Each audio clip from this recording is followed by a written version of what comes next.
صفحہ نمبر 15 آیت نمبر 72 اور 73 سورہ بقرہ۔ اعوذ باللہ من الشیطان الرجیم، بسم اللہ الرحمن الرحیم۔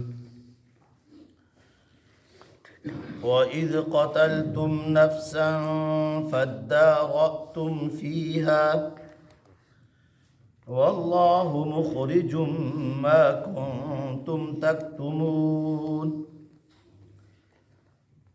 فَقُلْنَا اضْرِبُوهُ بِبَعْضِهَا كَذَلِكَ يُحْيِي اللَّهُ الْمَوْتَى وَيُرِيكُمْ آيَاتِهِ لَعَلَّكُمْ تَعْقِلُونَ۔ لفظی ترجمہ۔ صدق اللہ العظیم۔ اور جب قتل تم نے قتل کیا نفساً ایک شخص کو، فادارأتم پھر تم جھگڑنے لگے، فیہا اس قتل کے بارے میں، واللہ مخرج اور اللہ ظاہر کرنے والے تھے، ما کنتم تکتمون اس بات کو جس کو تم چھپا رہے تھے۔ فقلنا تو ہم نے کہا، اضربوہ تم اس مقتول کو، ببعضھا اس گائے کے ایک ٹکڑے کے ساتھ لگاؤ، کذالک یحیی اللہ الموتى اسی طرح زندہ کریں گے اللہ مردوں کو، ویریکم اور وہ اللہ تمہیں دکھلاتے ہیں، آیاتہ اپنی نشانیاں، لعلکم تاکہ تم تعقلون سمجھو۔ بامحاورہ ترجمہ۔ اور وَإِذْ قَتَلْتُمْ نَفْسًا فَادَّارَأْتُمْ فِيهَا اور جب تم نے ایک شخص کو قتل کیا اور پھر تم اسے ایک دوسرے پر ڈالنے لگے، وَاللَّهُ مُخْرِجٌ مَا كُنْتُمْ تَكْتُمُونَ اور اللہ ظاہر کرنے والے ہیں اس بات کو جسے تم چھپا رہے تھے۔ فَقُلْنَا اضْرِبُوهُ بِبَعْضِهَا تو ہم نے کہا کہ تم اس مقتول کو اس گائے کے بعض حصے کے ساتھ لگاؤ، كَذَلِكَ يُحْيِي اللَّهُ الْمَوْتَى دیکھو اسی طرح اللہ زندہ کریں گے مردوں کو، وَيُرِيكُمْ آيَاتِهِ اور وہ اللہ تمہیں اپنی قدرت کی نشانیاں دکھلاتے ہیں، لَعَلَّكُمْ تَعْقِلُونَ تاکہ تم غور و فکر کرو، سمجھو۔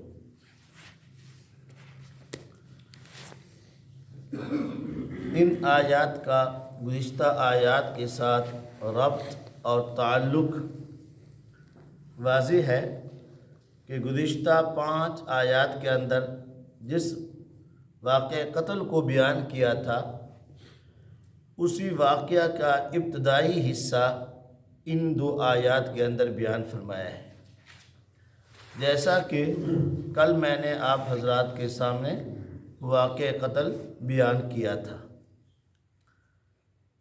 قتل کا سبب جو بھی ہو، چاہے نکاح کا ہو، نکاح کی وجہ سے والد کی انکار کرنا، یا مال و دولت کی حرص اور لالچ ہو، بہرحال تو بھتیجوں نے اپنے چچا کو قتل کر دیا تھا،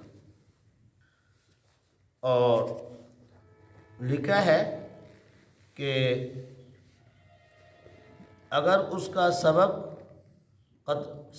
قتل مال ہی تھا، چچا کا مالدار ہونا، تو جن بھتیجوں نے جس حرص اور مال کی محبت کی بنا پر چچا کو قتل کیا، تو فرمایا کہ جب قتل جو ہے وہ ثابت ہو گیا اور یہ قاتل ٹھہرے تو پھر تورات کے اندر چونکہ یہ قانون تھا کہ شریعت ہماری شریعت کے اندر بھی یہی ہے، اگر کوئی وارث اپنے مورث کو قتل کر دے تو وہ وراثت سے محروم ہو جاتا ہے۔ اسی طرح وہ دونوں بھتیجے چچا کی وراثت سے بھی محروم ہو گئے اور قصاصاً ان دونوں کو قتل بھی کیا گیا، دونوں کو قتل بھی کیا گیا، تو نہ مال ملا اور نہ ہی زندگی رہی۔ یہ ہے دنیا کی محبت اور دنیا کے حرص کا نتیجہ۔ جیسا کہ کل میں نے آپ حضرات کے سامنے عرض کیا تھا کہ اللہ پاک نے ایک واقعہ بیان کیا ہے، اس کے مخاطب تو رسول پاک صلی اللہ علیہ وسلم کے زمانے کے یہودی ہیں،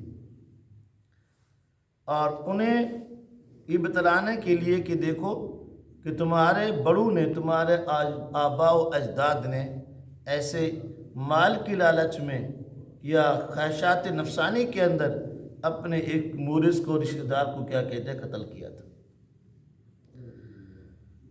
تو میں نے عرض کی تھی کہ ہر واقعے کے اندر اس کی حکمتیں، مصلحتیں تو بہت ہوا کرتی ہیں، وہ اللہ ہی زیادہ بہتر جانتے ہیں۔ تو ایک حکمت و مصلحت تو کل میں نے آپ کے سامنے کیا عرض کی تھی کہ اس سے ان کے ذہنوں سے بچڑے کی پوجا، گائے کی محبت اور اس کی احترام کو نکالنا اور اسے اللہ کی مخلوق بتلانے کے لیے اس گائے کو انہیں کا کسی قسم کا نہ نفع کا نہ نقصان کا مالک نہ ہونا بتلانے کے لیے اللہ پاک نے گائے کے ذبح کرنے کا حکم فرمایا، تاکہ مثال سے انہیں سمجھ میں آ جائے۔ اور دوسری ایک حکمت جو ہے، جو اللہ پاک نے دوسری آیت کے اندر بیان کی ہے، اس آیت سے ان کا اشارہ ہوتا ہے، یہ مقتول کے قاتلوں کو معلوم کرنا تھا نا، تو اگر مقتول ہی سے یعنی کا بتلانا، قاتل کی تعین کرانی تھی تو اللہ تعالیٰ ویسے بھی قاتل کو زندہ کر سکتے، کم باذن اللہ، اللہ کے حکم سے کھڑے ہو جاؤ، زندہ کر سکتے تھے۔ اور قاتل ہی بتلانا تھا تو مقتول کے زندہ کرنے کی ضرورت بھی نہیں ہے، ویسے اللہ تعالیٰ اپنے پیغمبر موسیٰ علیہ السلام کو بتلا دیتے کہ فلاں اس کے قاتل وحی کے ذریعے۔ تو تعیین قاتل تو بغیر مقتول کے زندہ کرنے کے یا مقتول کو اللہ کے حکم سے زندہ کرنے سے ہو سکتا تھا، لیکن اللہ پاک نے یہ جو اتنا بڑا واقعہ رونما فرمایا اور گائے کے ذبح کرنے کا حکم فرمایا، اس کی کیا حکمت مصلحت ہے؟ تو ایک حکمت مصلحت جس کی طرف اللہ پاک نے اس قرآن پاک کی دوسری آیت کے اندر اشارہ فرمایا، وہ یہ ہے عقیدہ بعثت بتلانے کے لیے، معصوم مبصر دکھانے کے لیے اللہ تعالیٰ فرماتے ہیں دیکھو کہ اللہ تعالیٰ کی قدرت، جیسے اللہ نے اس ایک مقتول کو جو تمہارے سامنے قتل ہوا پڑا ہے، جان نکل گئی ہے، پھر اللہ نے اسے تمہارے سامنے کیا کر دیا، زندہ کر دیا ہے۔ تو جیسے اللہ نے اس ایک مقتول کو زندہ کرنے پر قادر ہیں، اسی طریقے سے کل قیامت کے دن اللہ تمام مردوں کو زندہ کرنے پر کیا قادر ہے، تمام مردوں کو زندہ کرنے پر کیا ہے، قادر ہیں۔ ایک ہو یا کئی ہوں، اللہ کے سامنے سب برابر ہیں، اللہ کے سامنے کے سب برابر ہیں۔ اسی کو بیان فرمایا ہے، فرمایا کذالک یحیی اللہ الموتیٰ، دیکھو اس طرح جیسے اس ایک کو زندہ کیا ہے، یحیی اللہ الموتیٰ، اللہ مردوں کو کیا کریں گے، کل قیامت کے دن زندہ کریں گے۔ وَيُرِيكُمْ آیاتی، اور وہ اللہ تمہیں اپنی قدرت دکھلاتے ہیں۔ اللہ تمہیں اپنی قدرت دکھلانا چاہتے ہیں، لعلکم تعقلون، تاکہ تم اللہ کی اس قدرت کی نشانیوں کے اندر غور و فکر کرو اور سوچو اور عقیدہ بعثت کے اوپر یقین رکھو اور اللہ کی اس قدرت پر کیا یقین لے آؤ۔ یہ یعنی کا دوسری حکمت مصلحت تھی۔ اور اب یہاں پر ایک مسئلہ ہے کہ مقتول زندہ ہو کر کہہ دیا کہ فلاں میرا قاتل ہے، کیا مقتول یا مظلوم کی اقرار سے وہ ظالم کی تعین ہو جاتی ہے؟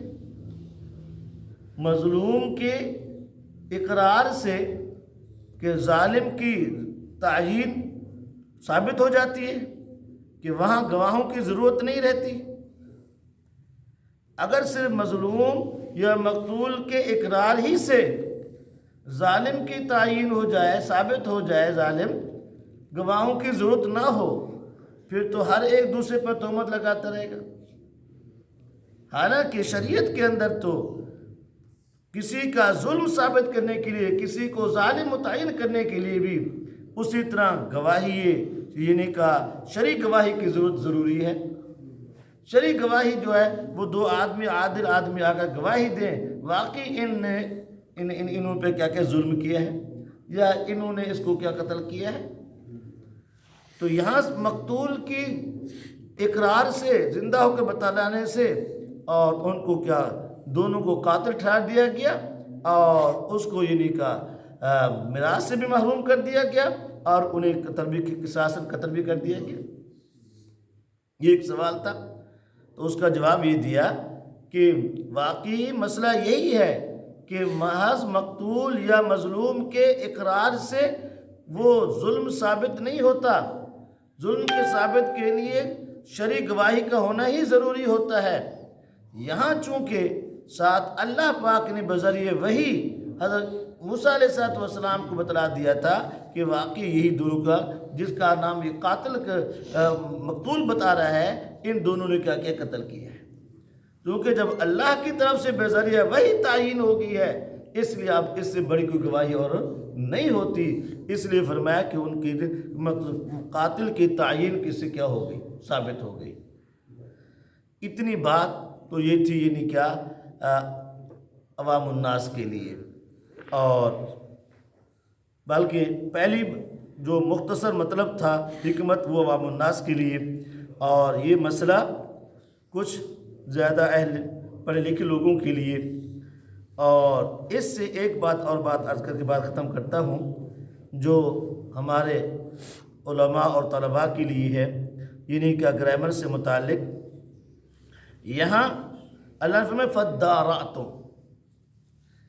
ادارأتم صیغہ جمع مذکر حاضر فعل ماضی معروف ہے، یہ باب تفاعل سے ہے، باب تفاعل سے۔ ادارأتم یہ بروزن افعلتم، ادارأتم بروزن افعلتم، اصل میں تھا تدارأتم، اصل میں کیا تھا؟ تدارأتم۔ تو تا اور دال یہ دونوں قریب المخرج ہیں۔ تا بھی دانتوں، اوپر کے دانتوں کی جڑوں سے نکلتی ہے تا، اور دال بھی یہاں سے نکلتی ایک ہی جگہ سے، قریب المخرج۔ اس وجہ سے جب قریب المخرج الفاظ جمع ہو جاتے ہیں ان کو ایک دوسرے میں ادغام کرتے ہیں۔ تو یہاں فرمایا تا کو دال کر کے پھر اس تبدیل شدہ دال کو اصل دال کے اندر کیا کر دیا گیا؟ ادغام کر دیا گیا۔ اب ابتدا سکون لازم آیا، شروع سے ساکن ہے، اس لیے پھر حمزہ وصلی لے آئے، تو اس لیے فرمایا کہ یہ بن گیا ادارأتم۔ یہ باب تفاعل سے ہے، تخاصمتم، جیسا کہ تفسیر جلالین والے بھی اس کی طرف اشارہ کرتے ہیں، فرماتے ہیں کہ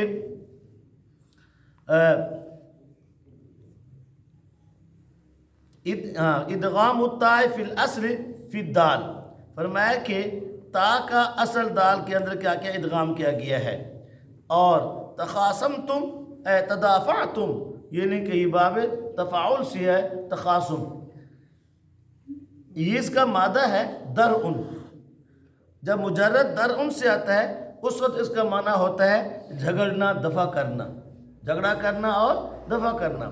لیکن جب یہ مزید کے باب چلے باب تفاعل سے، اب اس کا معنی ہوتا ہے ایک دوسرے پر الزام ڈالنا، ایک دوسرے پر الزام لگانا، ایک دوسرے پر الزام ڈالنا کہ وہ کہ تم نے قتل کیا، تو کہ وہ کہ تم نے قتل کیا ہے.